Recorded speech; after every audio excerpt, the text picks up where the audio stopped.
So welcome everybody. It's so wonderful to see so many come out on what is another dreary, rainy, misty Cape Cod day. Um, but it's very inspiring to see people who are interested in learning more about what is going to be presented tonight. My name is Talitha Abramson, and I became involved in some of this work starting in June. And so I'm happy to be in the role of kind of holding the space tonight and setting the intention and just kind of keeping things moving along. So the intention for tonight is for basic questions to be answered around the concepts of urine diversion, the concept of pee cycling, and the pilot that's been talked about in town. So it's very much an informational session with a question period at the end. And so for folks who may have questions that are related to more specific to town meeting or the article, we ask that you hold that till after the meeting. We want to really make sure that the question period is for people who really want to clarify things around the content. The intent is really to develop a greater understanding as a community around this. The way it's going to really take off as a movement is that more and more people join in and they have a shared understanding of the information, right? And so I wanted to start off by asking if people would raise their hand if they are involved in any way. I see many people who are partners, who lead organizations, and just look around and see that this is not just the people who are here presenting tonight, but if you can raise your hands up, there's a fair amount in the community that are already engaged in some way. And so that's inspiring, and we want to make sure that we can really widen the circle and invite more people into this conversation. So I want to introduce the speakers. First, I'll introduce Hilde and Earle. For some people, they don't need an introduction, but I want to kind of just give a basic background on all three people, and I'll introduce Bryan more in depth when his piece is up. So we're going to start with Hilde and Earle giving a presentation. We're going to take a short we're going to have an exercise and then a short bathroom break, and then Bryan will follow it up, just so kind of people know what the agenda is. And then we'll have questions after that. So first things, can you silence your phones? I love hearing other people's ringtones, but not in the middle of our presentation. Thank you so much. So when I first met Hilde and Earle was back in June. I drove from Harwich tonight, so I'm not a Falmouth resident. And hands up for anyone who is outside of Falmouth. There is interest outside of Falmouth about this. I think there are people as far as Western Mass, maybe farther, I don't know. So there's definitely a widening. Like there's been a pebble that's been thrown in the water, and it's growing, which is really exciting. I come here bringing a housing background, and so I want to widen the conversation around how septic is preventing us from building housing, and so that's where I started to learn from Hilde and Earle and Bryan, and so I continue to learn. It's just an endless well of information, and they have been gracious in sharing what they know. So Hilde and Earle, as many of you know, have a long history dating back to the New Alchemy days, which was in Falmouth, where they were staff researchers, consultants, and educators from the early 70s to the early 90s. And so Falmouth has this just wonderful, rich tradition with New Alchemy being in its history, you know, and that also connects to my hometown of Harwich. So I've learned so much just in the short time I've met the three of these guys. And so Hilde has her own background with a master's in environmental science education, and Earle has a bachelor's in marine biology and ecology. Is that right? So they have their deep, like, day-to-day knowledge, but there's also, you know, that they've studied this for their entire lives. And so I love to just learn from them and ask them questions, and a lot of questions sometimes don't have answers yet because we're in the forefront of this, which is really exciting. So given that, I'm going to pass it over to Hilde and Earle. This is already discussed. Of what we want to present today is basically information about urine diversion. And There's a few things that people don't realize about urine diversion, that it's just not about the pollution only, but it has many other benefits for the environment. And the top one is one that really concerns me. The climate is going really, really the wrong direction. It's getting hotter and hotter, and each year is hotter than ever before. And right now, it's the hottest few months, January and February, that ever recorded in human history. And yes, wastewater is part of that picture.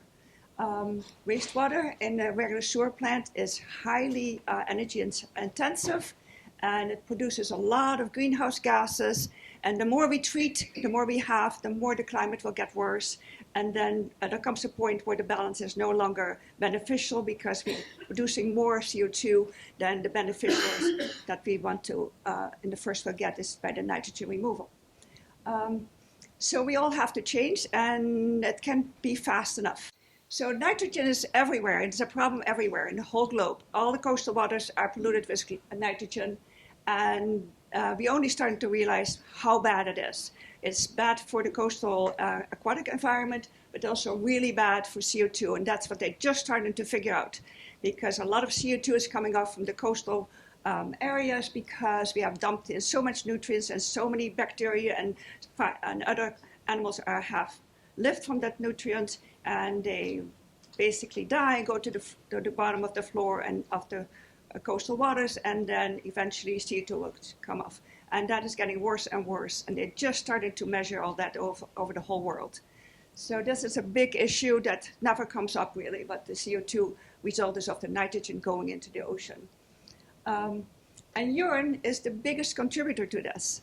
Urine is by far the biggest contributor. Agriculture too, but we're not talking about it today. But in the wastewater part, urine is the biggest contributor to all the waste that we are producing and all the nitrogen that we are contributing to our estuaries and to all our waters, really, fresh ponds, all the rivers, all the ponds, and eventually the ocean. And we're dumping everything as if we just can dump everything in water, and then it goes away. And it really doesn't. It all comes back to haunt us. And urine diversion is keeping the urine out of the waste stream so that we no longer put all that nitrogen in our waters.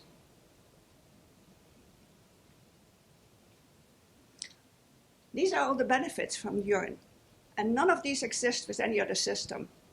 We can reduce our pollution, conserve water, recover nutrients, produce fertilizers, reduce greenhouse gases, and what I really, really like besides affordability, it's socially equitable, because we all pee the same amount of urine and we can all make the same amount of fertilizer for free every day. And that is the most equal thing that we have among us people, that we are equal that way. And it sounds funny, but it's free for everybody. So if you want to grow a garden, there it is, free. Now here's the other part of it, not so good. This is what we're doing right now. We buy fertilizer, we make fertilizer, and the fertilizers are made from gas, natural gas. A lot of it, and it's very polluting to make it produced. Very polluting when it's on the soil because it washes away quickly. And then also, most of the minerals in the fertilizers that we buy are non-renewable sources. They all have to be mined. Phosphorus, potassium, iron, magnesium, all those things have to be mined. And there comes a point where it all goes into the ocean, and then we no longer have access to it. And that is becoming very evident now with phosphorus. We're running out of phosphorus. We only have maybe 50, 60 years left over that it's easy to mine. The mining is extremely polluting, extremely energy intensive, takes a lot of water, so it's bad in every respect to mine it. And then after all the expense of mining it and all the environmental damage, then we throw it in the dump, throw it in the water. And we get rid of it, and then it ends up in the ocean where it does more harm, or in the freshwater ponds where it does a lot of harm. So that is what we do as the fertilizer. Then we grow our food, then we eat. We do a lot of waste, like a third of our food gets into landfill, not so good. And then we waste everything, because the sewer plants or your septic tank waste everything. Everything goes in the ground. If the sewer plant cleans it, quote clean, sorry, I'm pretty harsh on sewer plants, because they only remove nitrogen. They don't remove anything else. Everything else, all the other minerals, all the contaminants, all the heavy metals, whatever goes into the sewer plant, they're all there and they have to go somewhere. And they go either in the water and eventually the, whatever groundwater, and then to our harbors, and then to in the ocean, or they are in the sludge and then they go somewhere. And most of the time, if you ask a town where it goes, I don't care, wherever it's cheapest. And the cheapest used to be landfill, which is now no longer allowed because of all the pollution that's in our sewage, our sludge. So now it goes into an incinerator. 70 miles away from Falmouth, it goes into an incinerator. Huge amount of energy and nitrous oxide, methane, all produced in the sewer plants as well in the incinerator, and then the toxic ashes then are dumped on a landfill somewhere. We have not found out where that is because they're keeping that secret. So this is not really what I call the gold standard of environmental stewardship. This is really what the gold standard should be. That's when we recycle everything and put it back where it used to come from. Okay, go ahead. Urine has all the nutrients needed for growing plants because they came from plants. The food you ate came ultimately from plants. Urine is cheaply and easily sanitized. With a little bit of heat for a minute and a half, you can kill all the pathogens, all the viruses, all the bacteria. Urine is an excellent fertilizer for any plant. It's easy to collect because it's only 1% of the wastewater, and it contains 80% of the nitrogen that's going into the ground. If you can get that 1% and treat it and collect it and keep it out of the ground, you've reduced it by 80%. So where do these nutrients come from? Believe it or not, a person eats 2,000 pounds of food a year. And all the food you eat virtually goes through your body. You only absorb a little bit of it. The rest of it all goes out of your body as waste. Urine, average person produces 120 gallons of urine in a year. And that's what we're interested in, is to divert and treat and keep that amount of urine out of the ground for every person. On the Cape, every year, we import with trucks over the bridge 460 million pounds of food. Chew on that for a while. We also import 6 million pounds of chemical fertilizers, which are put on people's lawns, golf courses, play fields. All of that's nitrogen coming onto the Cape from off the Cape. And that's why we have nitrogen in our groundwater and in our ground and in our estuaries. That is the problem. Next one. Okay, what's the difference between urine diversion and pee cycling? Urine diversion is the idea of just keeping it out of the groundwater, however you can. There are 3 ways, which I'll talk about. But the goal for the Cape to keep the water pollution down is to not put the nitrogen into water, into the groundwater. Do something else with it. That's diverting it. It can go a number of ways. Pee cycling is the idea that you both divert it and collect it, and you recycle it somewhere, useful place, back to plants, back to farms, back to where it came from. All the nitrogen came from food somewhere that some farmer grew. And if you can get it back to the farmer, that's a cycle. So diversion is just keeping it out however you can. Recycling it is pee cycling. So what are some of the urine diverting fixtures that are possible to use? There's 14 of them that we would like Falmouth to try.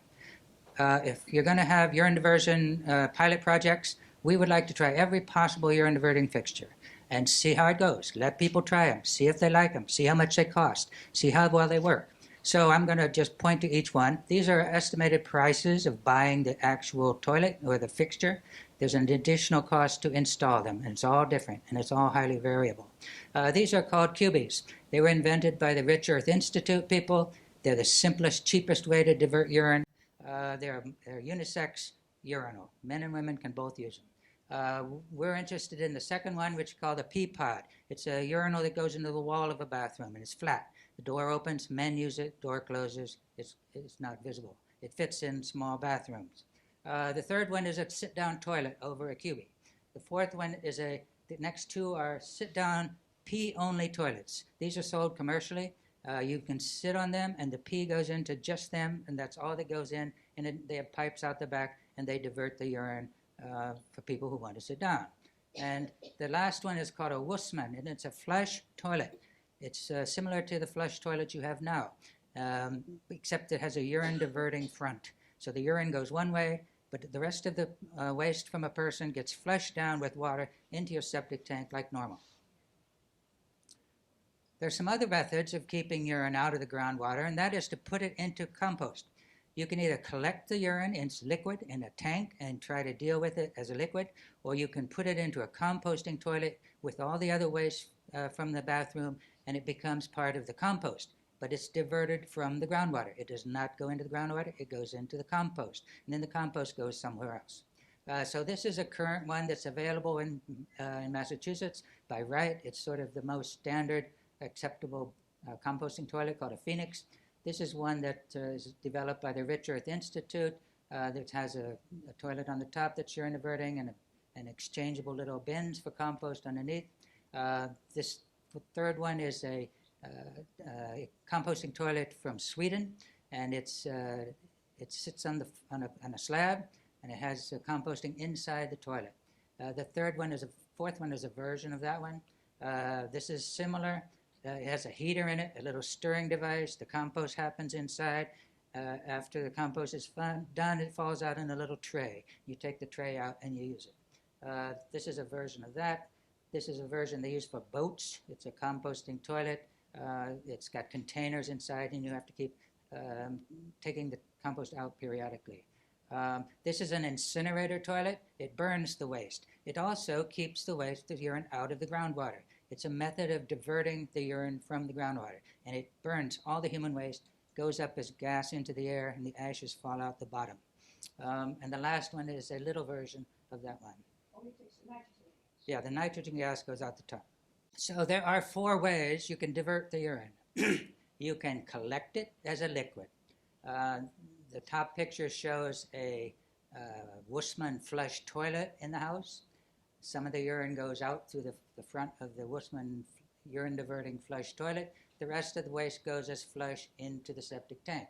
But we also show a pee pod in the wall where the urine from the men in the house also gets put into a tank, and it's over a year's time, 120 gallons per person goes in there, and then periodically some licensed septic hauler takes it away. That's one way. The urine is actually collected and carried off.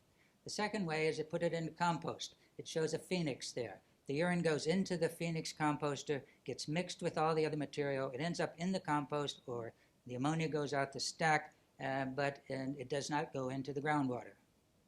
The third one is a version of a composting toilet that we use in our house, and it has a urine diverting toilet on the top from Sweden.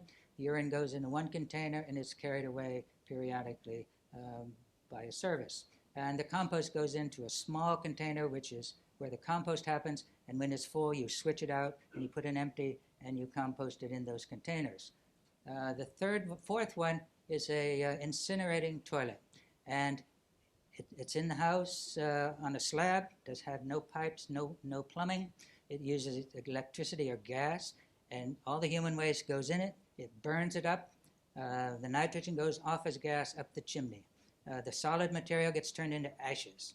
And after a couple of weeks of 2 people using this, you have like a half a cup of ashes. And all of the nutrients of the minerals of the food you ate that goes into the waste is in the ashes. So you lose the nitrogen, but you get the minerals as fertilizer. So basically, there's the people that make the incinerator also have a pee-only toilet. Or you can, of course, use a little cubby. You can do anything you want. If you can keep your urine out, it's better because we need it for fertilizer. And then the separate full circle one, which we have at home, it takes about 9 to 12 months for 2 people full-time at home to fill 1 barrel full of basically only solids, so the feces and paper. And it takes about that time. You don't have to do anything. You don't have to stir or do anything. So where does the urine go? People ask, where are you going to put it? Where's it going to go? You have thousands of gallons of urine. Where's it going to go? We have three methods, three proposed ways it can go. If you have a sewer in your town and the sewer is willing to take the urine, you can take it there and they run it through the sewer. Most of it's gassed off as nitrogen into the air and lost and wasted. And that's one solution. The second solution is what the Rich Earth Institute does in Vermont. They collect it in tanks, they pasteurize it with heat for 90 seconds, 176 degrees, kills everything in there, all the pathogens, all the viruses, becomes safe to use for fertilizer, to handle, to transport, anywhere. And then they take it in a truck, and they take it to a farmer, and the farmer puts it on his fields. They grow hay, they grow corn, many crops, any crop, actually. In Europe, they do wheat. The last one we would like somebody to try on the Cape is to put the urine in a big composter with other materials, compost it, let it get hot enough to kill the pathogens, and make a saleable product for fertilizer. This is what it would look like. These are commercially made. They turn every day 10 times for 10 minutes, and they put stuff in one end, and it moves the other end and falls out the other end finished. And then on the way through, it spends 3 days at 150 degrees, kills all the pathogens. So you could do this as a way to deal with your urine. So these are advantages of doing urine diversion. Less pollution. On the Cape, pollution is the major reason people are interested in this at all, because we have polluted freshwater ponds with toxic algae, poisonous algae in ponds. We have estuaries where they get polluted with too much nitrogen. In the summer, they can kill the fish. This is what Cape Cod looks like from the air. This is nitrogen coming out, seeping out from the groundwater into the bay or the coast. That's like what's actually happening. That's where the nitrogen is going. In the United States, these are all ponds that have cyanobacteria in them. In the world, they have big dead zones where the nitrogen is going out into the ocean, causing it to be oxygen depleted, where nothing can live. So all these things are caused by nitrogen. Now, 10 years ago, we did a Falmouth ecotoilet demonstration program. People say over and over it was a total failure. It was not a total failure. We learned an important thing. This is a composting toilet where the urine goes into the compost. As soon as that composting toilet was put in, a no-flush toilet, the amount of nitrogen that is leaving the septic tank of the house dropped by 90%. Phosphorus dropped 99%. So in that study, this was the best result. There was a composting toilet that would divert 90% of the nitrogen and 99% of the phosphorus from the water table. Next. So you can save water doing this. If you have just flushing toilets for urine, you're flushing 4,000 gallons per person per year. If you have waterless toilets, you're saving 4,000 gallons of water per year. You don't have to buy it. The town doesn't have to make it. If you take human waste in a normal house and you flush it all down the toilet, you're polluting 12,000 gallons of water, which either goes in the ground or goes to the sewer. So some of that is from gray water, and that's where 6,000 gallons comes from your showers and your laundry and all that stuff. And that gets all mixed together with a tiny, tiny bit of human waste, which is only 135 gallons. So you have that tiny little bit that fits literally in 4 garbage cans for a year. And then you put 12,000 gallons of water with it. And then that all has to be cleaned. So all that water has to be taken out, all the nutrients have to be taken out, and it all goes somewhere. And it's kind of an impossible task. Nobody can do that. Urine can produce fertilizer. It has all the minerals in it and nutrients that you need for growing plants. On a home scale, you can put urine in your home vegetable garden and grow food. You can use fertilizer in urine for lawns and for golf courses. You can have urine used for fertilizer in farms, hay fields, cornfields. It's done in Vermont, and the farmers buy the urine. Cape Cod imports 1.2 million pounds of nitrogen a year as fertilizer. Spread it all around. That's all going into the groundwater. That's all causing us to have to clean the estuaries. That's all part of the estuary management that Falmouth has to do for every estuary. You've got to deal with that fertilizer that's imported chemical going onto the ground. What about pharmaceuticals? People worry that urine has pharmaceuticals in it. It's true. If you eat medicine, 60% of the pharmaceuticals end up in your urine. And if you pasteurize it, it does not destroy those pharmaceuticals. But the Rich Earth Institute did experiments where they used the urine as fertilizer on food crops, vegetables. And they put it on, they measured everything. They found that the amount of pharmaceuticals were undetectable in the food, undetectable in the soil, and undetectable in the water, because the soil organisms, the bacteria, the soil life, destroyed them. Basically, bacteria eat pharmaceuticals, and they're degraded, and they are not medically or dangerous at all to people from eating the food. There is PFAS in urine, but it's none of them that are regulated in Massachusetts as dangerous. There are PFASs that are really dangerous, and there's like 12,000 kinds of PFASs. The most important dangerous ones that they try to keep track of are not found in urine. There are some minor ones that are found. It's cheap. Urine diversion costs about 1/10 as much as sewers, and sewers cost $300 a pound of nitrogen. IAs cost, can be less, can be more. Incinerating toilets are much less. Urine diversion is much less, like 1/10 the amount. And the reason it's cheap is because it's just a matter of collecting it at a home level, pasteurizing it for $0.01 a gallon, transporting it, one person, $17 a year to take it off the Cape if you want to go that far, and then the farmer will buy it. If you work all this out, the costs are much lower than a sewer. Much lower than $35. Yeah, it could be lower than that. Didn't count in the water savings. And yeah, the water savings is on top of this. Urine diversion, if you manage to avoid building new sewers, you avoid the emissions that come from sewers. And the average wastewater treatment plant produces lots of emissions. 7% of the global emissions in the world come from wastewater treatment plants. If you have IA systems put in, it just totally destroys your landscape putting them in. It costs a large amount of money. It's energy intensive, and it wastes all the nutrients also. This is the infrastructure we would like Falmouth to try out on a big scale and see how much it costs, see how much trouble it is, see how it goes. Elsewhere in the world, people do this. This is in France. They collect urine, they treat it and make it safe. They sell it to farmers for wheat fields. Big scale. It's a big company. They're spreading in different countries of Europe. Rich Earth Institute collects urine in cubies, and they store it over the winter, and they sell it to farmers. They have these depots where people can bring their cubies, pump into a tank, and then they pasteurize it.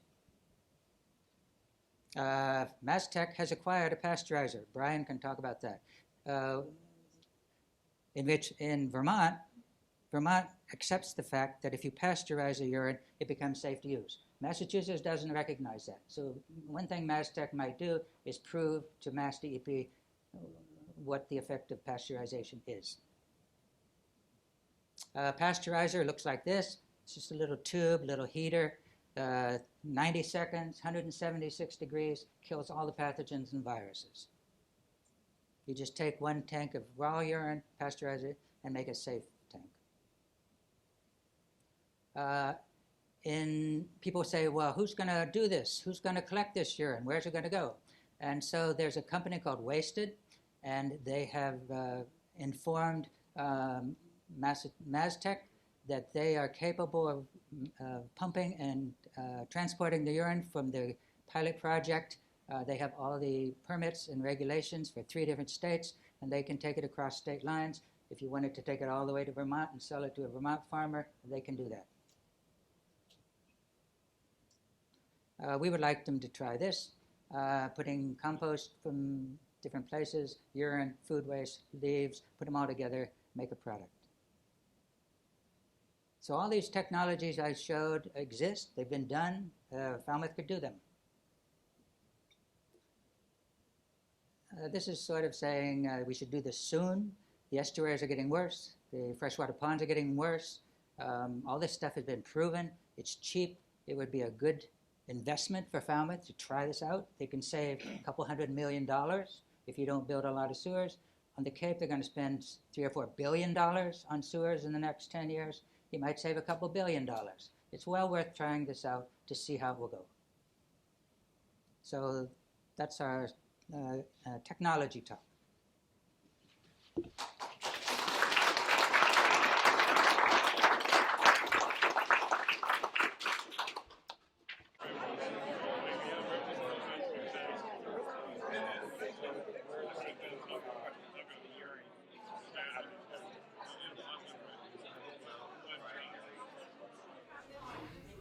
So connecting the community to itself is the way we're going to have sustainable change. And so it starts with your neighbor, right? And you might not know them. And so it's a radical act to get to know your neighbor. So thank you for indulging me on that. I did not know Bryan as recently as probably June, and I called him up and we had a 2-hour conversation that was just so enlivening about urine diversion. Who would have thought? I can tell you, when I took the job I'm in, I did not think I would be focused on this and so excited about it, but it's a whole new world. So Bryan is just a wonderful ambassador from the science world and is able to explain things in a really nice way when you go and visit him at the Massachusetts Alternative Septic Test Center. So he started there in 2020 as a site operator. He is now an environmental project assistant. He's wearing his suit and tie. He's got extensive background in coastal ecology, stormwater management. He is an ecotoilet geek, which is what I connected with him about. And he even connected me to my hometown, being a leader in the 80s of looking at alternative wastewater in Harwich. And so I've learned an immense amount from Bryan, also through Amy, about the Harwich piece. And he has a BA in ecology and evolutionary biology, correct? So I'm going to hand it over to him to talk about MASSTC and their role with the pilot and the science. All right, thank you, Talitha. I guess I should point out that the Massachusetts Alternative Septic System Test Center, so yeah, MASSTC, our big acronym there, is a division of the Barnstable County Department of Health and the Environment Wastewater Division. So I got a really long title on my business card, but it's important to point that out that we're part of Barnstable County, and the Massachusetts Septic System Test Center is a research and testing facility located right next to Joint Base Cape Cod. So the MASSTC facility was developed actually 25 years ago. This is our 25th anniversary this year. And our work primarily revolves around testing and certifying innovative alternative septic systems. So that's kind of the primary focus at MASSTC. I've been there about 3.5 years now and have really kind of pushed us in the direction of ecological sanitation and related to this topic of urine diversion. So that's why I'm here today. Really the reason that we're looking at this topic of urine diversion is that we have this issue with degraded water quality across the Cape. My previous job was in monitoring harmful cyanobacteria blooms in freshwater ponds. So I'm really happy to kind of make the transition from documenting the issues to the side where I can be working towards solutions. So I'm really happy to be here doing this work. So the picture on the right is a harmful cyanobacteria bloom. I believe that's in Santuit Pond in Mashpee. It can really look like pea soup, and that can produce harmful toxins that are, can actually kill, dogs. A couple dogs have drank that stuff and passed away after that. They can also release harmful toxins into the atmosphere and can harm people as well. So really, really concerning issues. The picture on the left is where I live near Cotuit Bay, and that's just a shoreline that's usually is a sandy beach or kind of a grassy salt marsh, and it's just completely covered with algae. And that's just something I've seen, more and more as I've spent most of my life on the Cape. So really concerned about it. What's causing these harmful blooms are the nutrients that Hilde and Earle were talking about. So nitrogen is sort of the leading nutrient that causes problem in saltwater or marine environments. And phosphorus is really the harmful nutrient that's causing problems in freshwaters. Hilde and Earle also mentioned that energy usage is really closely tied with nutrient pollution. In that, the warmer the waters get, the more likely they are to have these harmful blooms. So I think, looking at nutrient management and energy usage at the same time is really important so that we can actually solve the problem rather than, focusing on one side or the other. So the leading cause or the leading source of these harmful nutrients that are polluting our waters are wastewater, as we've already heard. About 83% of the nitrogen pollution on Cape Cod is from wastewater entering the environment via both septic systems and wastewater treatment plants. While wastewater treatment plants do a lot of work to remove nutrients, they're still emitting some into the environment. This diagram kind of shows how that works. So all the wastewater coming out of a house goes into a septic tank, eventually makes its way out into a leaching field, which really just kind of transfers all of that material into the groundwater. All of the groundwater on Cape Cod is kind of moving like an underground, almost like a river in one direction or another. So wherever you put something in the ground on Cape Cod, it's going to end up in a surface water, whether it be a pond or a saltwater embayment or something. And the main source of those nutrients in the wastewater is urine. Something about like 80% of the nitrogen in wastewater comes from urine alone. I think I'm going to actually pass by this one because we've seen this sort of linear approach to our conventional wastewater management approach is to sort of produce the nutrients, to grow the food, to eat them, and then to throw it away and dispose of it to the natural environment. The alternative that we're looking to promote tonight, that I'm working on every day, is to close that nutrient loop. So rather than just disposing all of those beneficial nutrients, recapturing them and putting them back in that cycle. So we're both recycling nutrients and not polluting the environment at the same time. So the next few slides talk about this project that was initiated by Hilde and Earle at the Green Center in conjunction with us at the Septic System Test Center. They reached out to us and asked us if we would help manage this project for them.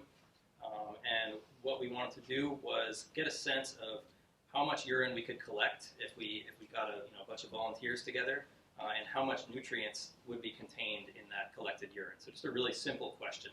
How many people would sign on to this? How much pee would they collect during a 2-month time period?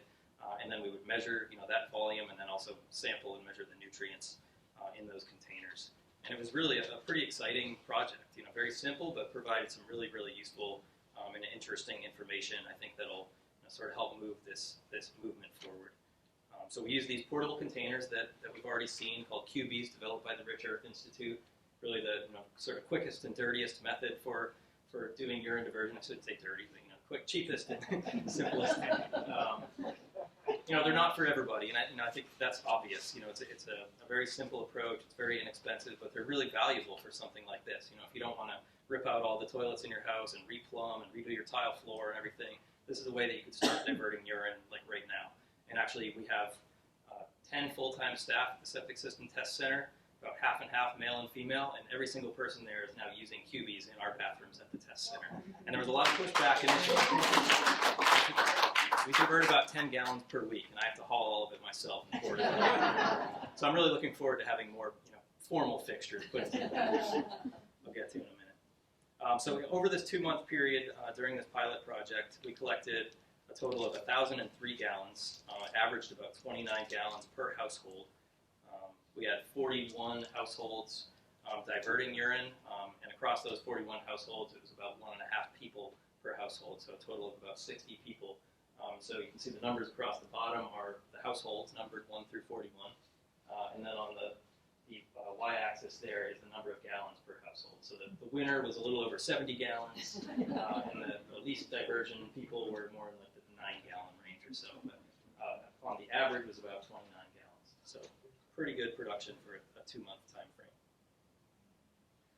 We also looked at the nutrient content, so we went around with these 3 sample bottles. So the TP is the total phosphorus we mentioned. That's the one that harms freshwater bodies. The NO2, NO3, and TKN added together is the total nitrogen. So we tested the total phosphorus and the total nitrogen, like the main pollutants of concern. You can actually see a tube coming out of the blue barrel right there. That's how I kind of mixed up all the urine that was stored in there to make sure that all the nutrients were homogeneous in that barrel. And so we sent these off to the Barnstable County Water Quality Lab, and we found after collecting all of the data from all the different sites that the average nitrogen content was 7,267 milligrams per liter, which is a really, really high amount of nitrogen. The over 7,000 milligrams per liter of total nitrogen in urine compared to what we find in raw wastewater. I have raw wastewater flowing at my test center every single day, so I know that well. That ranges from like 40 to 100 milligrams per liter of total nitrogen. So this is really, really concentrated nutrient source. The average phosphorus concentration, on the other hand, is about 469 milligrams per liter across this project. In raw wastewater, we see something like 5 to 10 milligrams per liter total phosphorus. So this is really, really concentrated fertilizer. Let's see. And so to figure out, what's more important than just the concentration, the milligrams per liter is the concentration of nutrients. What we really care about is what's the total load. So like the total, amount or weight of nutrients removed. So the load is the concentration times the volume. And so we found that across those 40 households over the period of 2 months, we collected 30.2 kilograms of total nitrogen and about 2 kilograms of total phosphorus. And there, that shows sort of the nitrogen load across those 41 homes on that graph there. Same layout, households across the bottom, total nitrogen in kilograms on the y-axis. And then what we were really interested with this is if we took that information that we gathered from those 41 homes and extrapolated out, imagine if we did that in a larger amount of homes. So what we did was we compared with a proposed sewering project in town. And it was a proposed project for the Great Pond Targeted Watershed Management Plan. You can see the green sub-area 1 proposed to sewer those 811 parcels. And the goal of that sewering project was to remove 2,890 kilograms of nitrogen per year from that watershed. And that's what they needed to remove in order to meet the state DEP requirements to improve the water quality in that Great Pond. Comparing to our urine diversion project, if we multiplied the average nutrient removal times 811 homes, we would have removed 3,578 kilograms. So actually more than what the sewering project was planning to remove. And that's impossible. What that shows is that it's very, very effective nutrient removal, but you can't remove more nutrients with urine diversion than you could with sewering, because sewering is going to collect every drop of water from those houses and take it out of that watershed. So what the sort of the discrepancy here is that the sewer removal estimates are based on models, which the amount of nutrients in the wastewater is higher than what they use in the models. So not to say that urine diversion can remove more nutrients than sewering, but what this shows us is that it's a very, very effective way to remove nutrients from the watershed. So yeah, this is all really promising information. I think provides really, really good information for us to move forward and sort of expand this work out. So I think from my perspective, the next steps in moving forward with expanding urine diversion across the Cape to realize these water quality benefits. Sort of this list here, and I'm going to go into each one of these bullets in more detail, so I'm not going to read them off right now.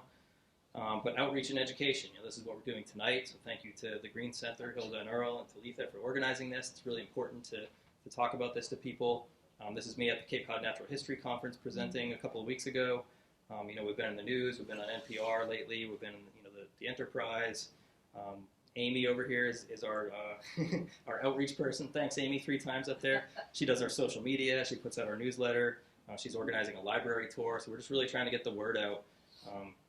I realize that just saying urine diversion to people freaks a lot of people out right off the bat. So I think it's really important to get up here and say pee over and over again and to normalize the idea to people and just try to explain why this makes sense.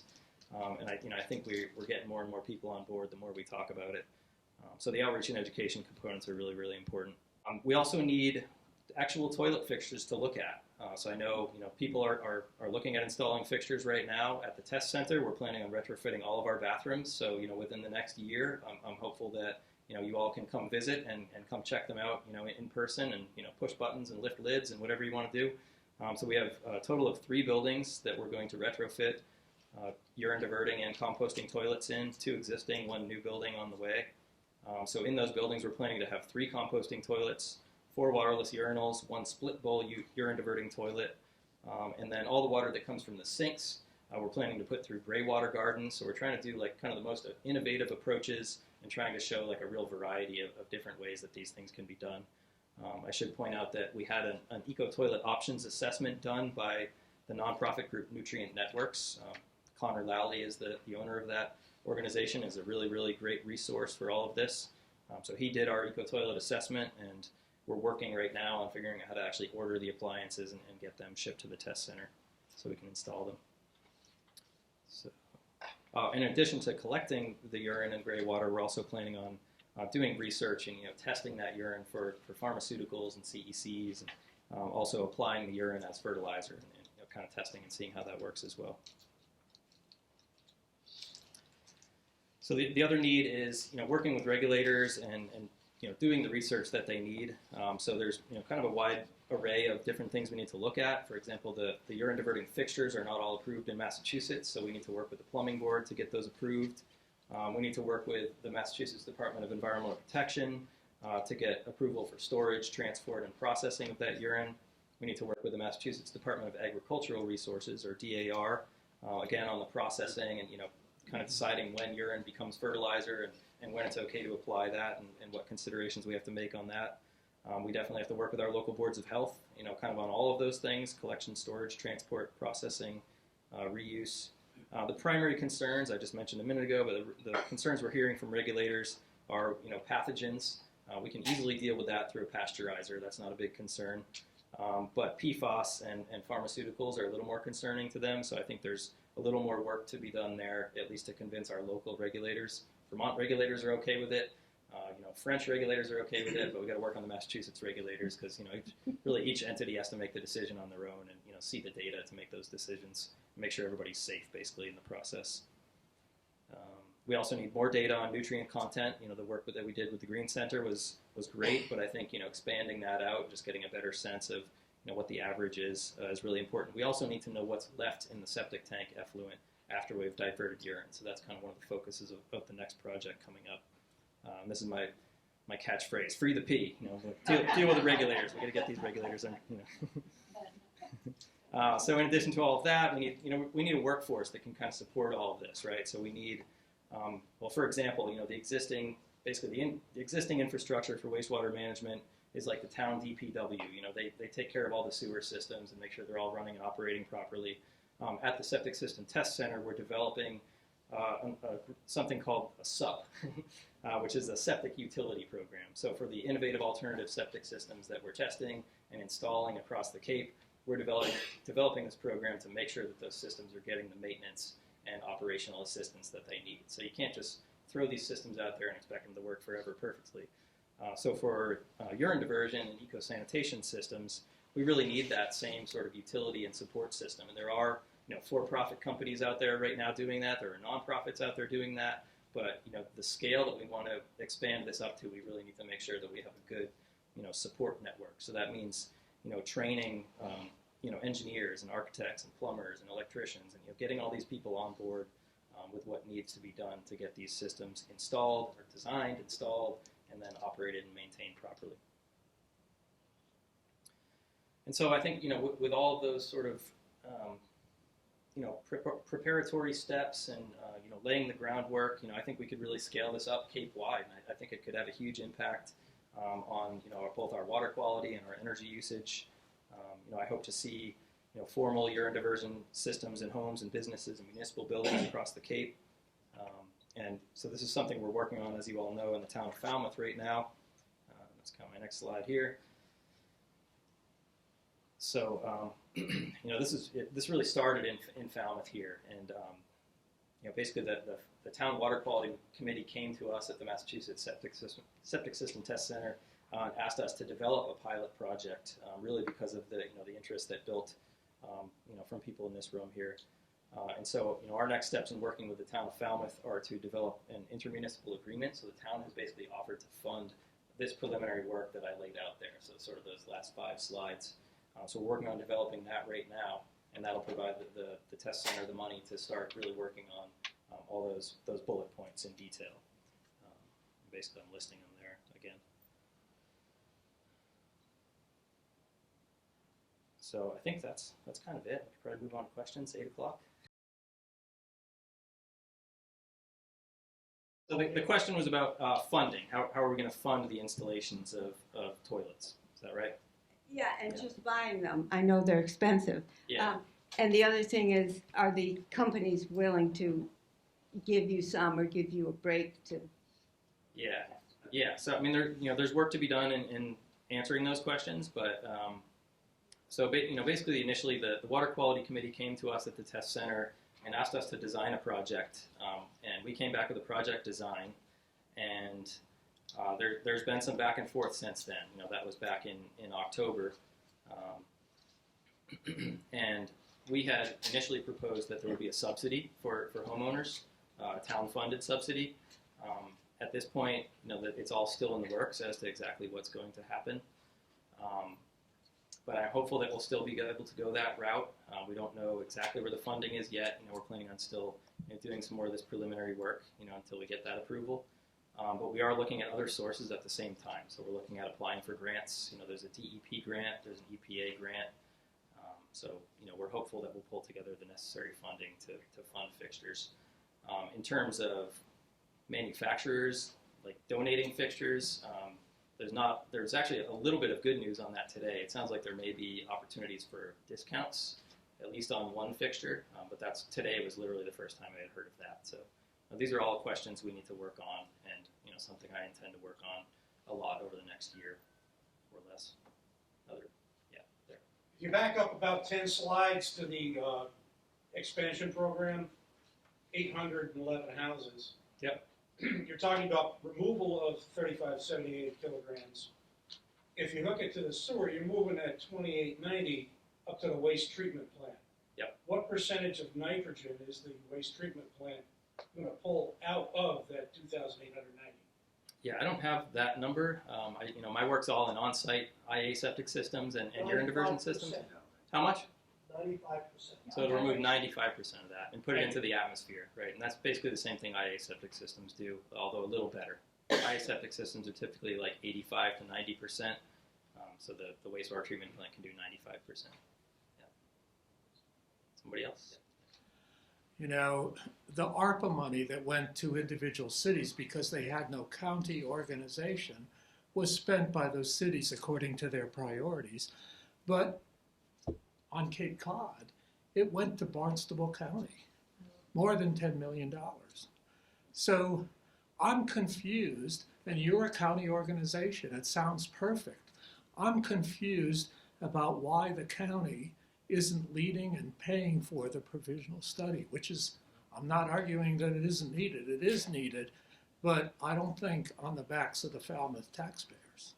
Yeah, no, we've heard that question a bunch of times, and my answer always is the reason is because the Water Quality Committee came to us and asked us to design the project. So the project really initiated with the Falmouth Water Quality Committee, but I think at this point there's been some pushback, because of the cost of the project, and so that's why we're basically taking a step back and looking at it. I agree, it's it's a regional-wide benefit, so I don't see why the rest of the Cape can't pick up some of the tab. But again, the project initiated in Falmouth and is, on the town meeting article at this point. So, I think that's the reason. And basically, it didn't start with the county. The town asked the county to design the project. So we just passed the mic around. So just to understand what you said, when this was brought up on the capital budget in November for funding, it won't be for $2 million then, because in the meantime, not only will you be pursuing a test plan that will give us a qualification of this idea as an IA in the eyes of the DPW, because it really isn't worth anything unless it's qualified as an IA. We're not putting sewers everywhere, only in 30% of the town. So if the DPW says you need to take out more nitrogen in this watershed, they're only going to recognize the contribution of removal from IA-approved systems. So we have to be targeting that in our test design.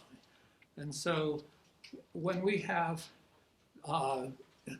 everything in a row to have a qualification plan that will give us an IA system, are you also going to have additional sources of funding so we know what the cost really is to people who are interested in testing this, like me?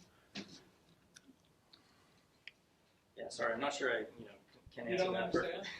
perfectly. Okay, well, $2 million is Falmouth paying the bill. Yeah. So I don't think that's equitable or right. This is relevant all over the Cape, 250,000 people, everyone's concerned about water quality.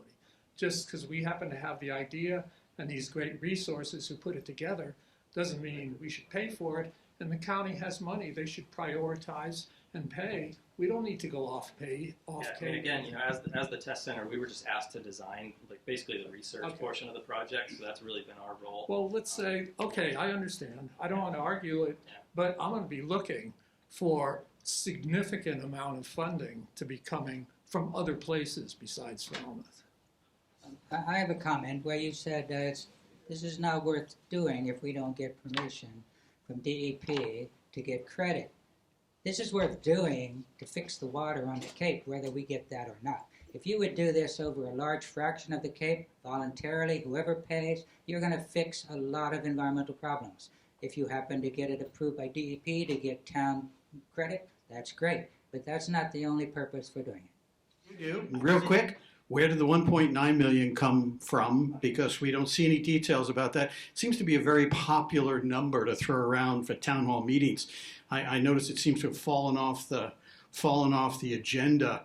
I mean, when last town meeting we had 1.9 million for pickleball courts, and it seems to have disappeared. I'm wondering, why is it suddenly, coincidentally 1.9 million for toilets, which I think are all urine diversion, which I think is a lot more important, for number one than pickleballs, and it seems it's gone. Yeah. And So I'm going to just stop you. Well, wait. And Yeah, no, great. no, I'm not going to ask you to go away. I just want to contain this to questions about the actual technology. yeah, it looks great. And the, Wonderful. And the town meeting piece, I think there needs to be more questions answered around that. Okay. This is, my understanding is to be able to answer any questions around Yeah. the technology Perfect. and the structure of the pilot. Right, If that makes right. sense. Okay, so I'm good. I'm just trying to be, okay. I'll be back. I'll get another I mean, bag if of you, chips or I something. can give a and quick I'll answer come on back. where the money came from, where the numbers came from. So Yeah. as MASSTC, like I mentioned, Water Quality Committee came to us, asked us to design a project. We came back with a project that was around 800,000.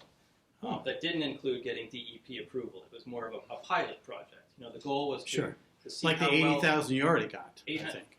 There was 80,000 already for the No. for initial study, I No, think. no. But So we somebody got 80,000 from the town for We're working on that now. We'll wait I'm till talking later. in the past. sure. So our first proposal was for $800,000 to test 25 homes over a period of 3 years. The Water Quality Okay. Committee reviewed that and came back to us and asked us, after having a meeting with DEP and realizing that this could actually go towards general use approval as an IA system. So then the Water Quality Committee came to us and asked us to increase the number of homes and increase the time scope of the project to a total of 50 homes, and actually 75 homes because they wanted some extra for attrition, and to add a year to the project. So that brought the project cost up to 1.6 million. 1.7 million. And so after, then it was inflated to 1.9 million because there was a feeling that there needed to be basically a manager from the town perspective. The other 200,000 for the manager, yeah. I think that's 50,000 per year. Over a period of 4 years. Yeah, right, okay, good. I am the chair of the Water Quality Management Committee, and I just want to clarify a little bit about the number. This gentleman to my right here, who's done yeoman work, and this woman to my left, who's done yeoman work around this issue, they came up with a proposal that was destined for failure through the DEP in terms of their criteria for getting IA approval. I politely pointed out to everybody that the DEP said you have to have 50 installations, and you have to have 3 years of continuous data in order to get approval for an urine diversion to be an IA system. If you sign up 50 people day one and 5 people drop out year 2, you're not going to get approval. And so I suggested that while the first number looked like a great number, the reality of getting approval probably involves 75 homes that would participate. And each of the homes would get some level of subsidy, which is $10,000 in the proposal, which adds up. And I said, if somebody drops out at a certain point, so we are now at 75 homes in 4 years, which if we want this to succeed, is probably something we need to do. We got 50 homes in 3 years, we've saved some money. But I will point out that the best available IA system right now There's 111 installations. They've been at this for 6 years, and it won't be till June that they have their 50th unit there. So, although the number seems like a big number, it's a real number, and it's a number based upon if you all at town meeting want to go in and vote for this and pursue it, that you have not a marginal chance of success, but a reasonable chance of success. And that's all I'm going to say. I'm Bob Lewis. I live in Yarmouthport, and happy to be in Falmouth tonight. And I'm representing Steve Exaros, the state rep who covers Barnstable, part of Barnstable, and much of Sandwich. I'm also a retired real estate agent from central Massachusetts, and I was actively involved at the time when Title V became reality. I have some questions as it relates to these kinds of projects and how it overlaps with Title V. We talk about urine diversion as a substantial issue with volume. Will that impact the Title V requirements that are currently in place to minimize what new systems might have to be if we have urine diversion as a practice? So for people who are spending money now and in the near future, substantial amounts of money, is there light in the future for those two things to blend to make this a much more practical solution? Yeah, I mean that's exactly what Stephen was pointing out there, and that's the reason why we're going for we need 50 households monitored for 3 years and to have all that data collected, supplied to DEP, and that is the process for approving urine diversion as a general use IA system. So it would be used in watershed management plans towards meeting nutrient removal goals. Sounds good. That's that 3 years. It's not that clock hasn't started yet. The ponds are in trouble now. The solution seems to be more important than the timing. What can possibly be done on a larger scale involving all the state representatives and all the people who are participating, not just on Cape Cod? I'm sure there's a problem. I understand why Cape Cod is more particularly important at the moment because of the nature of it. But the rest of the state, the rest of the country is in the same shit. So I look around, like me, we'd like this before death. And find some way to get that done. And it really takes a larger movement, and it was everything I've heard in the various meetings I've attended, it's spectacular. And the ones who use it believe it and see it. Why can't we get this done? Okay, if anybody wants to see urine diversion in a home, there's a tour in a house on Saturday, okay? We can usually take 15 people because we want to have good discussions and more people that will not happen. But sign up, and we have urine diversion already for years and years. We have had composting toilets for 24 and urine diversion for 10. And every time I go to the bathroom, it's toilet shame, because it's so unpleasant to go to a regular toilet compared to what we have. I can't believe that anybody still wants a flush toilet after you live with it. So if you want to see it in practice in a real house, sign up, and at 1:30 on Saturday we have a tour. Hi there. I'm Jane Ward. I'm from Centerville, Barnstable, and I brought 2 or 3 of our town councilors on tours at the Green Center. And I just want to thank you, Falmouth, for what you've done, your leadership, for leaning forward on this. It is very, very important. And as the last speaker said, we're all in this together. We're all sharing the same water supply. We should all be taking care of it. I'm a retired Air Force physician. I'm very interested in environmental and human health.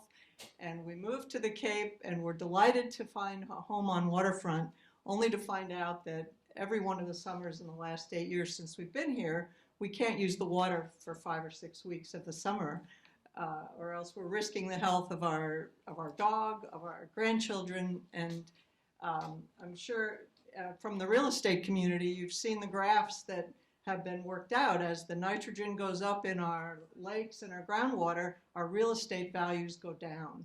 And we may get away with it for a while, but we're not going to get away with it forever. And I also want to thank MassTech because you've done incredible work. George Hufelder, who's kind of like the founding grandfather of MassTech, wrote a very excellent op-ed in the Cape Cod Times almost 2 years ago, I think. And he was calling for equity in funding, which was brought up. He said, and I think he was addressing Cape wide, but for example, in the town of Barnstable, our comprehensive wastewater management plan, which is now, it's a 30-year plan, it's now going to have to be a 20-year plan to meet the new DEP requirements, but it's about a $2 to $3 billion plan. It's going to take, at the time they designed it, 30 years to get to 20% of our residences. And yet 100% of the residents were going to have to pay in their taxes to underwrite that insufficient treatment. And like has been mentioned, I don't think I'm going to be here in 30 years. I want to see, for the Cape wide, I want to see a 1-year plan, a 3-year plan, a 5-year plan.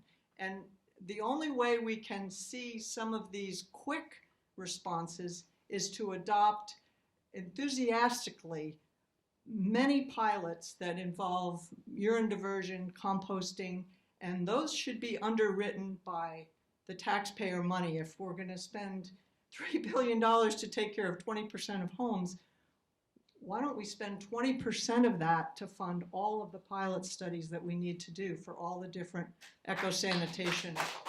And that should happen in every town budget, not just Falmouth's town budget. And that should be also some of the money that we get on the Cape from DARPA. That should go to a county, maybe associated with MassTech or however. It should be county-wide. So anyway, I'm basically here to support this project, do whatever I can to support it, and try to bring some of the same activity to Barnstable, but to thank you, Falmouth, very much.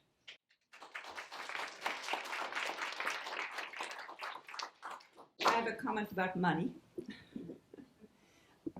$1.9 million sounds like a lot, but when a sewer plant comes up to town meeting, they don't even blink at $4.5 million for a design for 800 homes. There's not even a discussion about it, where it's going to go, why we have it, etc. That's just sewers. Sewers gets everything. There's no point in discussing it. That's okay. But when we ask for $1.9 million to maybe save $10 million on the other side, it becomes suddenly a big issue. Doesn't make any sense to me. Why don't we try something? If it doesn't work halfway through, then the money is not spent. There's no big deal. And so that's my feeling about it, about the money.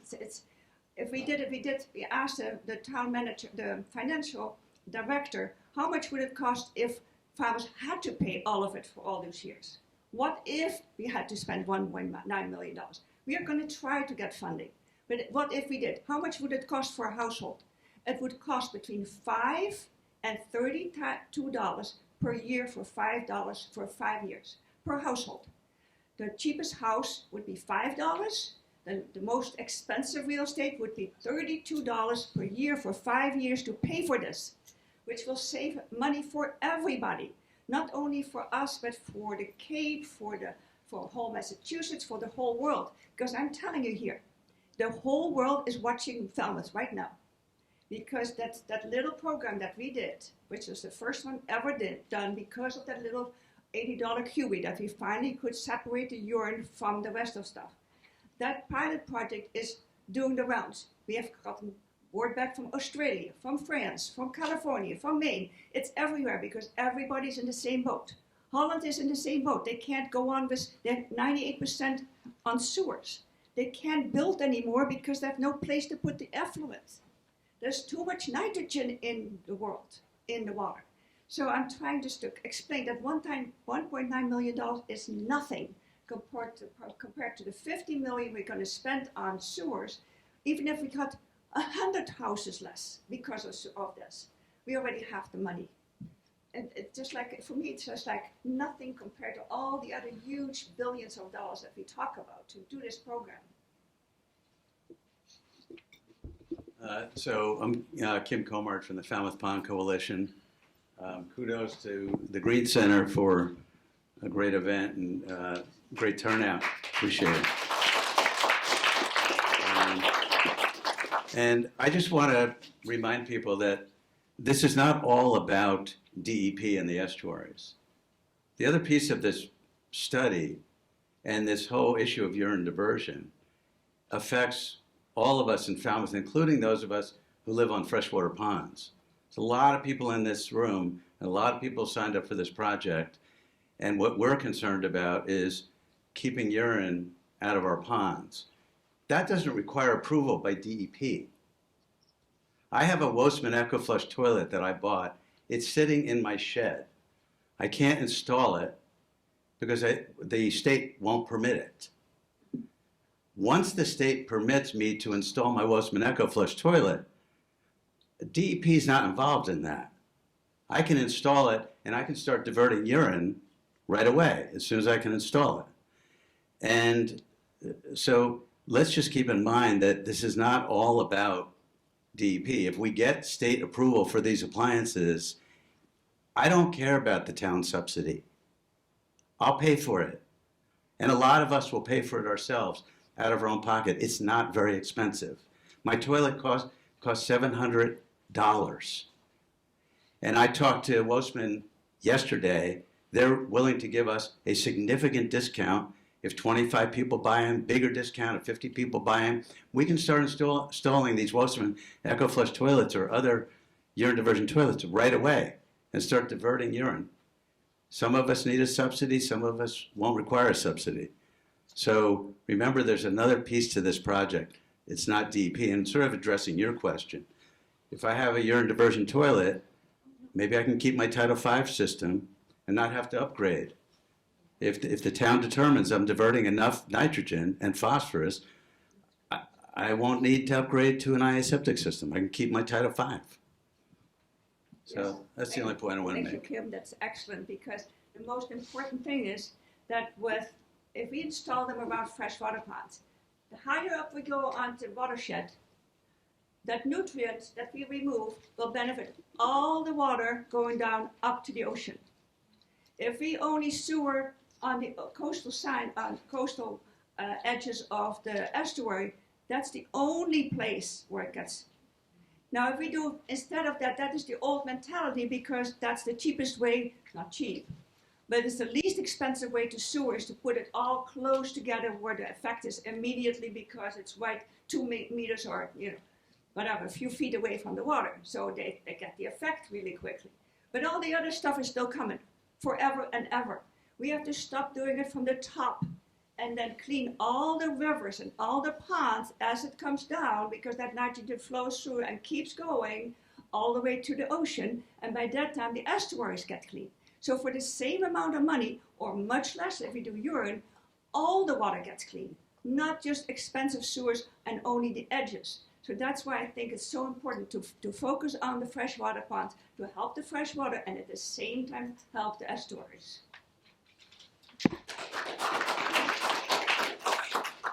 And I'm just going to jump on the bandwagon on another issue and bring housing back in, because we have almost 50% of our population coming from off Cape or driving off Cape to live, because they can't afford to live here anymore. And so I live in a town where I wanted to be able to provide an accessory dwelling unit, potentially, to be able to provide that housing.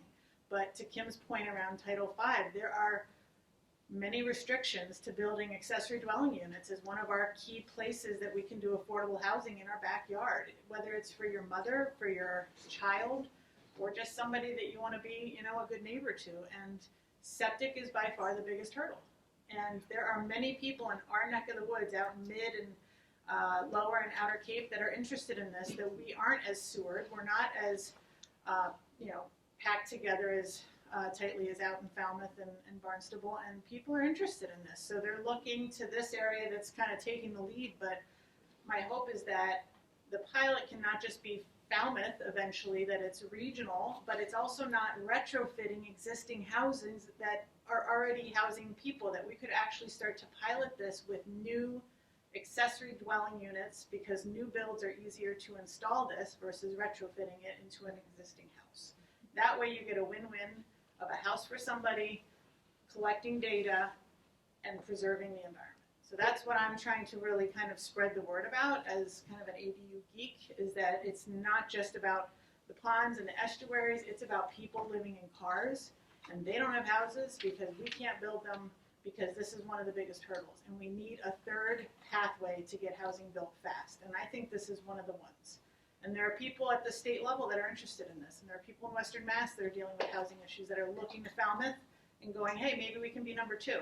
So I just want to throw that out there if anyone else kind of has a housing passion, that this is one of the ways I think that we can get some more houses built quickly. I'll give you a stat: 1 ADU in 5 years in Provincetown. 1. Like, we need housing now. So this is why I got invested in this, is that it's not just our property, but I want to be able to provide more options for people, you know? So I just share that. My name's Grove Harris, and I have a home over in West Hyannisport, and I'm fortunate enough to have some compost piles right on my property, and I just divert into a plastic container. I think I paid $4 for it. Works good because I have leaves. So, I mean, my feeling is that, you know, a 3-foot compost pile. So I'd like to see us keep that kind of homegrown revolution as an option. It's not the same as getting the status needed to not have to upgrade your septic to places we don't know where they want us to be except Seward. But then I want to think for a minute in this crowd about where, if you don't have a place to pour it on a compost pile, where can this urine go? Because I'm not sure we actually need all this great certification for that as well. Where's the draw for this? Like, could people just, you know, not be in a test, but say, I want one of those pilot urns, and I want somebody to come pick it up, and I want somebody to be able to start selling it, and I want all that to happen in a loop relatively local, right? Because then we can just keep on going with this rather than waiting for all this more approval. Thanks. QB's rule. The absolute most local use that is done is to use the urine on your own landscape as fertilizer. On a scientific, technical basis, it's thought to be that if you put 2 pounds of urine on every 1,000 square feet in a year, the plants in the soil will absorb all that and it will not go down into the groundwater. That works out for one person needing 4,000 square feet per year. That's the size of an average lawn. If you went out and put your urine in 1 year over 4,000 square feet of lawn, your lawn and the soil would basically absorb it and it wouldn't go down. The average 1 acre lot is 44,000 square feet. So this typical home landscape has enough room to do that. MASSTC does not like the idea of putting nitrogen on the top of the ground, urine on the top of the ground. They do not believe that people will spread it evenly and carefully enough that it will not go down. And so that's still a lingering problem of how to deal with that. I always love that when they're concerned, we talk to MASSTC. And next time I'm going to talk to her, I said, what about your husband? Did they ever pee outside? Every husband pees outside. So why? Coming out of the water closet. And it's everywhere, and nobody ever talks about it, and it's never hurt anybody. And I tell people, it's much better to put it on the ground, because some of that nitrogen, if not all of it, will be taken by plants or by bacteria. If you put it in a leach field, it's below the active soil. Nothing will be taken over by plants. So it's always, no matter what, it's better to pee outside than to pee in your toilet. The closest we want to save our pond, and the closest that I can get our neighbors to think about this is something like the Cinderella toilet, because everything goes poof. But thinking about the purpose of the study and, you know, the goal of measuring how much nitrogen and phosphorus you're getting, do you suppose that a Cinderella toilet would be a bona fide participant in the study? Because there's nothing left and there's no way to tell whether you used it or not. But that's really seductive for people who care and want to use this, and they don't want to handle urine. It's a really good point. Cinderella would be perfect. It's not about collecting urine. It's keeping the nitrogen out of the water. So all they have to do, and which this pilot project will do, is they test the effluent before the new system is put in. Then they test the effluent after the system is in. So if you have a Cinderella toilet and you see it plummeting down and the nitrogen levels have gone down, you have reached it. They don't care about, MASSTC doesn't care about the urine itself. They want to just see the nitrogen levels in your effluent go down. So that is the ultimate goal, is to have that effluent go down as much as another IA system would have. So a Cinderella would be perfect for that. We lose all the nitrogen, which I hate to do, but it makes sense for MASSTC. All the other nitrogen, all the other minerals are still there. They are just in the form of little ashes that you can just spread around, no problem. It's a perfect system for that. If you combine it with a urine toilet or a QB, if you want to keep your urine and you don't want to spend the money on evaporating the water from your urine, then you can do that. You can always make modifications, but it is a really good idea. So do you visualize that as a bona fide participant Absolutely. for subsidy and everything else? Absolutely. MASSTC doesn't get it. They cannot understand the difference between collecting urine and removing the nitrogen out of the wastewater. Those are two different things. And in Cinderella would be perfect. And our toilet that we have would be perfect. A Phoenix would be perfect. And those two, Cinderella and the Phoenix, are already approved. Our system was part of a pilot project, and I know other people in Falmouth that have that same system installed a couple years ago, and for 2 floors in an existing home that was $7,000. That would be a perfect system. The incinerating toilet is a very interesting thing. It's an independent thing, no water in, no water out, no plumbing. You can put it on a slab. It's permitted in a house in Massachusetts by right. You could put that in your house, take out everything else, and you would divert all the nitrogen from the groundwater. It would cost you $1 or so a day. They're well developed, they're high tech. You use it, you push a button, you walk away. It's quite an interesting idea, and if everybody in a watershed did that, it would solve the problem for that watershed. If anyone wants to see one, I have a Cinderella incinerating toilet. Glad to show you.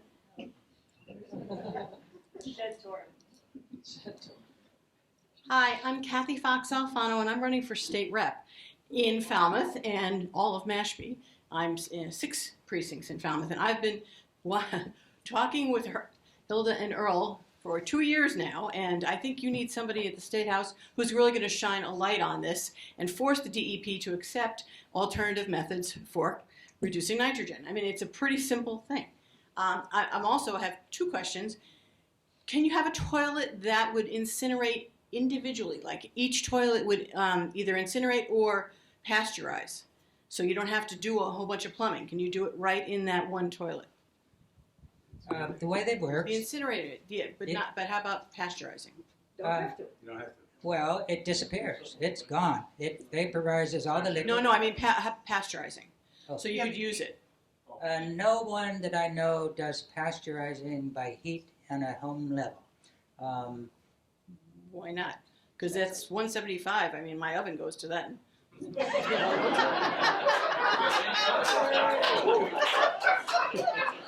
okay, no. It's an idea, right? Also, about housing, I'm a realtor too, and I try to be entertaining. You probably all know that the state is looking at putting a lot of new housing at the base. Why not tell them this is the way to do that, right? Yes. So, I need signatures. I'll be outside. Thank you. That's an interesting idea about pasteurizing by heat. If you got urine up to 176 degrees for 90 seconds, however you did it, you pasteurize it. No one's worked that out on a home scale. But this could be really good for a community scale, because they're small enough for like 120 people or something. Would be ideal. Hi, good evening. Matt Haley from Falmouth. I've been following this subject for a while. I'm friends with Hilde and Earle, big supporter of the Falmouth Ponds Coalition. This work that we're doing is really on the forefront. And I'm hearing some questions about the budget, and obviously everyone right now is feeling the crunch with their budgets. And the town of Falmouth taxpayers want to make sure their money is being used in a productive way. I do also follow Mashpee's Sewer Commission, and even the Mashpee Sewer Commission had a great topic about getting the most bang for their buck. And one of the things that Mashpee did different than Falmouth is that they went inland with their sewers, and they started sewering upriver, upstream, to make sure they got the most nitrogen removal. Now, Falmouth's been doing it at our estuaries, at the source of the problem. Now, this is going to really bring Falmouth to the forefront. And the concerns of taxpayers in Falmouth when they say, well, we're paying for something that's going to be used on all of Cape Cod. Well, we have one of the biggest scientific communities in the world. Our work that's being done in Falmouth with our marine biological laboratories is being used around the world. For us to squabble about this when the benefit is only going to Falmouth taxpayers, this subsidies, this work is only going to be used in Falmouth. Now, people are going to say, well, the county should be picking up the bill. Well, where does the money come from?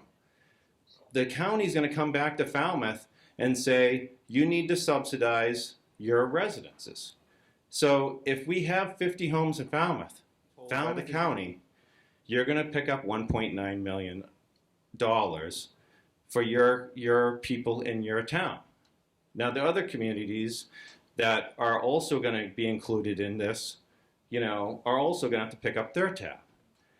But if Falmouth wants to be a leader in ecological preservation, like we are already with our marine biological laboratories in Woods Hole, we should put our money where our mouth is. We should fund this project, be in the forefront worldwide and globally, and put Falmouth back on the map when it comes to ecological issues. Thank you.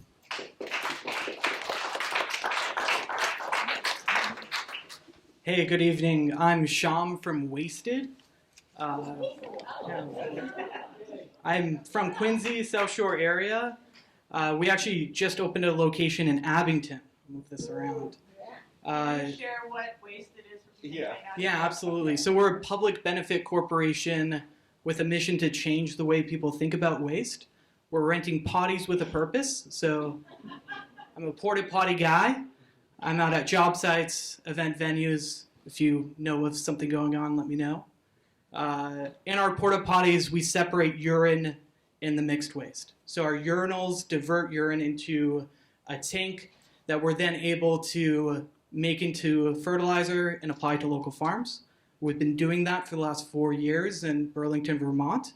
And last month, we just started launching our Boston location. And so we're very invested in working with partners like Bryan at MASSTC and pushing a legal path forward to implement the circular sanitation business model that we've been successful in developing. And there's a lot of vested interests in changing what we're doing with our liquid waste streams. A lot of our sustainability goals have been focused on solid waste, and the Mass DEP has focused heavily on what we're doing with our solid waste, but the liquid waste industry is largely forgotten. Every time it rains, our wastewater infrastructure fails. We have septage haulers that are going to Rhode Island to dump our waste because it's hard to get rid of it in Massachusetts. And we think that shouldn't happen anymore. We know that 80% of the nutrients in our waste stream come from our urine. And just like our bodies naturally separate our urine, we should be handling these waste streams differently and smarter. So we're really excited to work with the Falmouth Pond Coalition, Hilde and Earle, MASSTC. We're just getting started. And I think you'll be surprised by how quickly we're able to do things like get our fertilizer registered and able to be applied. So we're making a fertilizer called PISS. It's phosphorus infused soil supplement. I think we'll be able to sell it in Massachusetts within the next 3 months. We're right now getting that approved in Burlington or in Vermont. And we've proven that there's no PFAS in our piss. That's our fertilizer. And eventually you could have a sign outside your lawn that says, this is fertilized with piss. It shows your support for the movement and keeps people off your lawn that you don't want. But yeah, super excited. If anybody in this group wants to learn more about what we're doing in our efforts, which they need to be increased, please reach out to me, Tyler, our operations manager. I'm the general manager. Really excited to be a part of this community.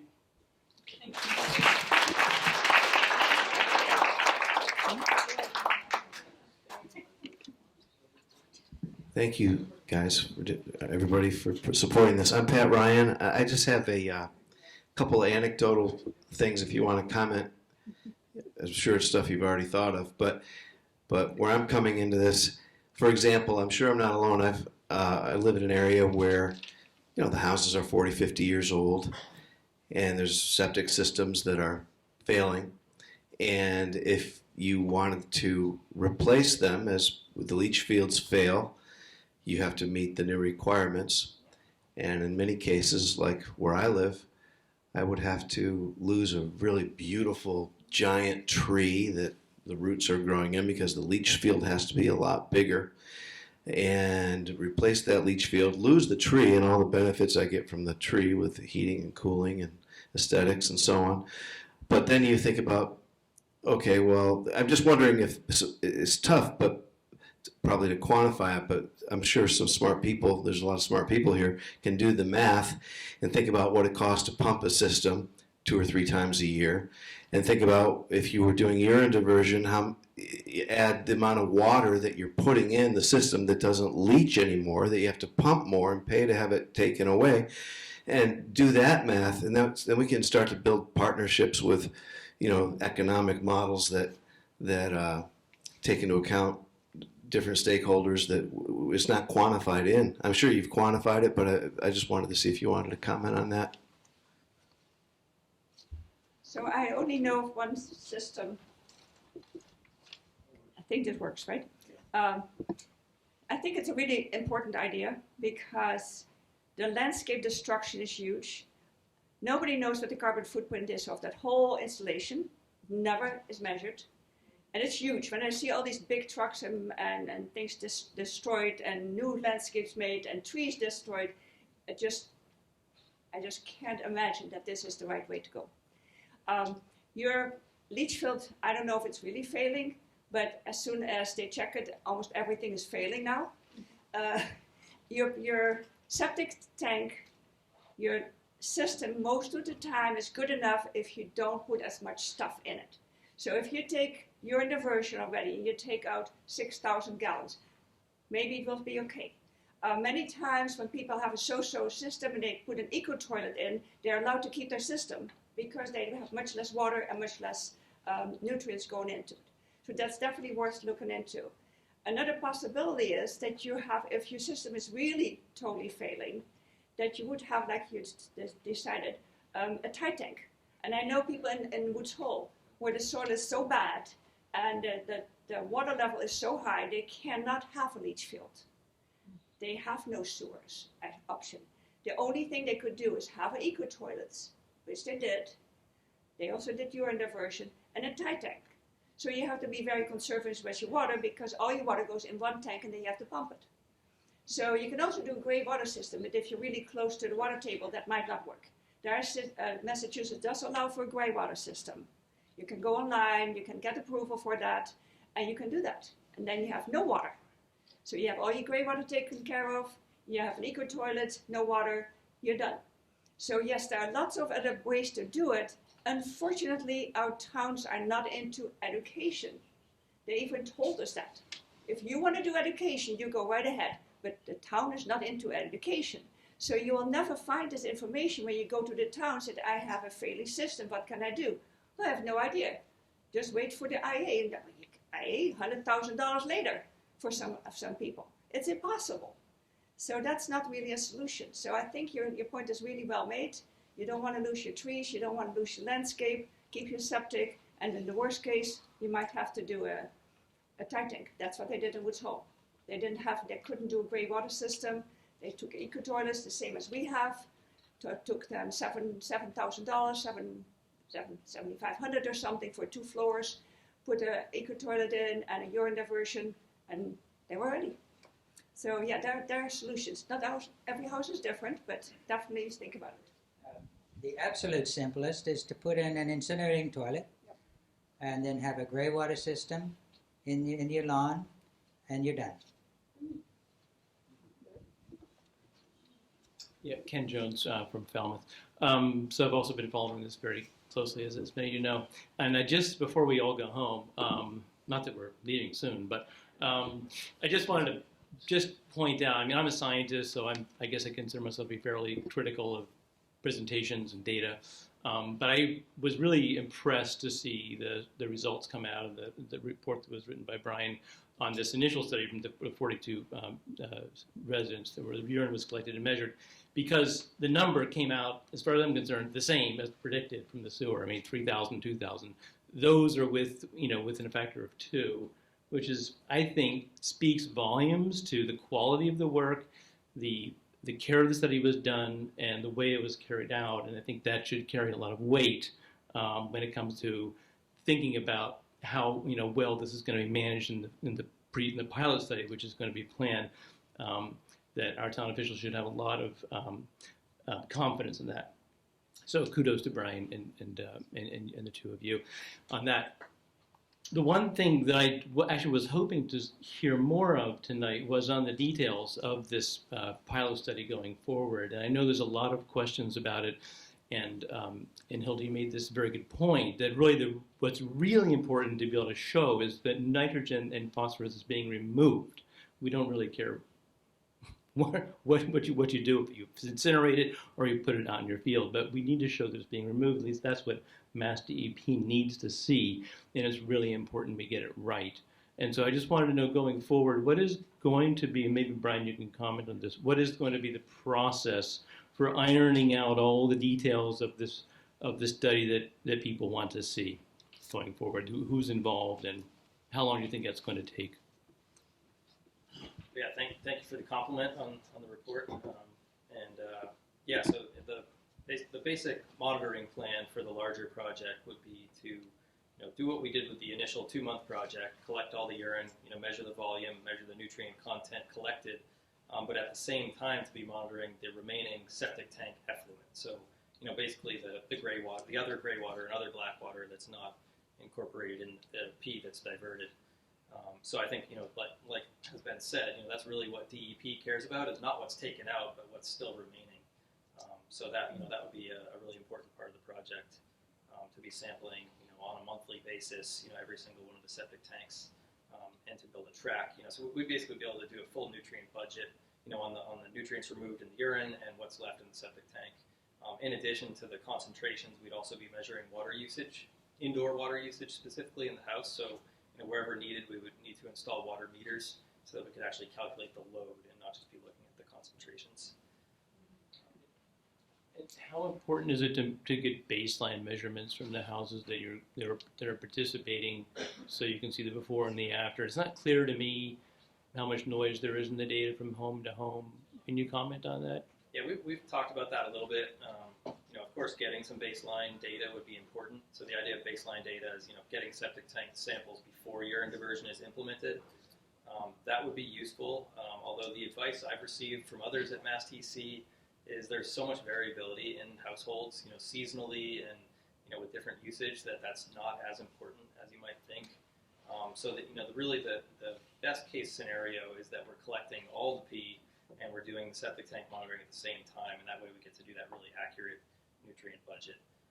Using something like the incinerating toilets would sort of take away that ability to measure the nutrients removed, so we'd only be able to measure the septic tank effluent after that, so we wouldn't really know the performance, so much, or the total amount removed in that case, if that makes sense. We'll talk about that. Yeah. We could basically add, if we're diverting all the pee and measuring the nutrients in that, the nutrient load in that, or measuring the septic tank, or measuring the water usage, we could say, that X pounds of nitrogen were removed in that system per year. Sure. Whereas in the other case, if we're using an incinerating toilet and just measuring the septic tank, we could only say what the load that remains is. We wouldn't know how much was removed. Well, that's the same with any other IA. Of course, yeah. So it's no different. So that's why we want to go on, because those are the systems that are already approved. So we can put them in tomorrow. And that is the big advantage. Like if people are really concerned about the quality of our waters and they want to do it on their own, just install things that are already approved. Don't wait for this pilot project that then will get a blanket approval for this pilot, not for general use, but for this pilot. And that will happen. But people that are concerned, they can already install stuff. But before you do that, make sure you have your tank, your effluent measured first, so that we have the baseline first, because that is still a nice thing to have.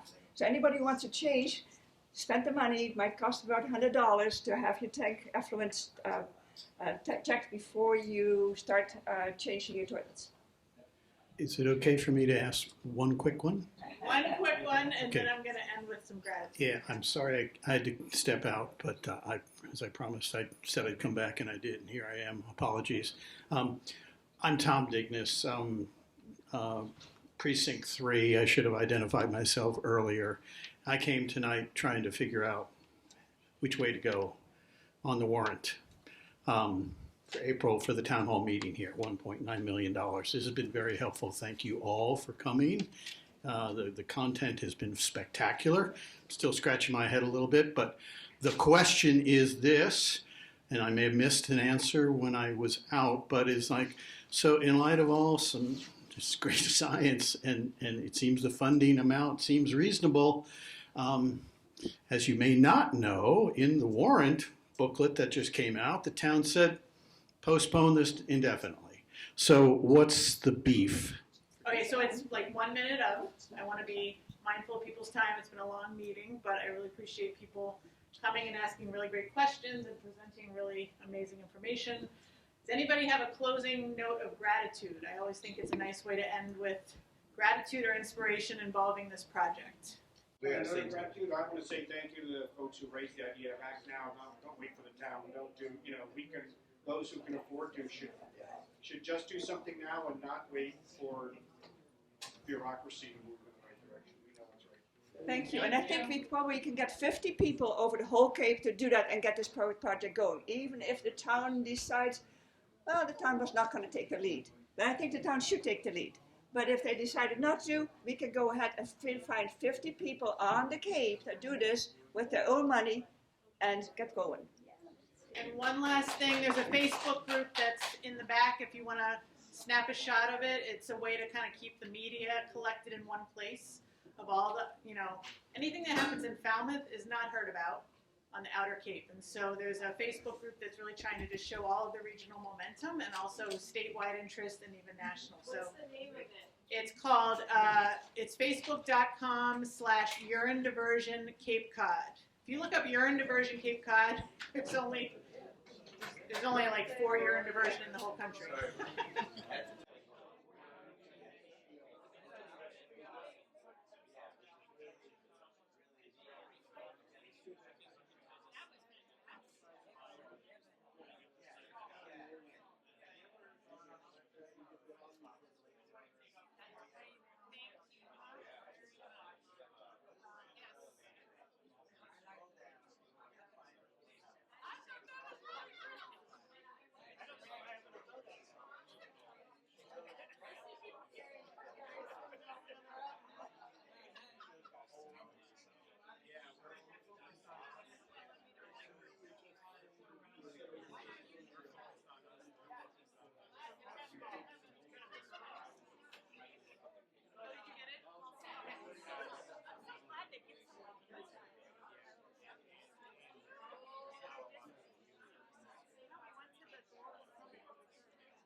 That's what needs to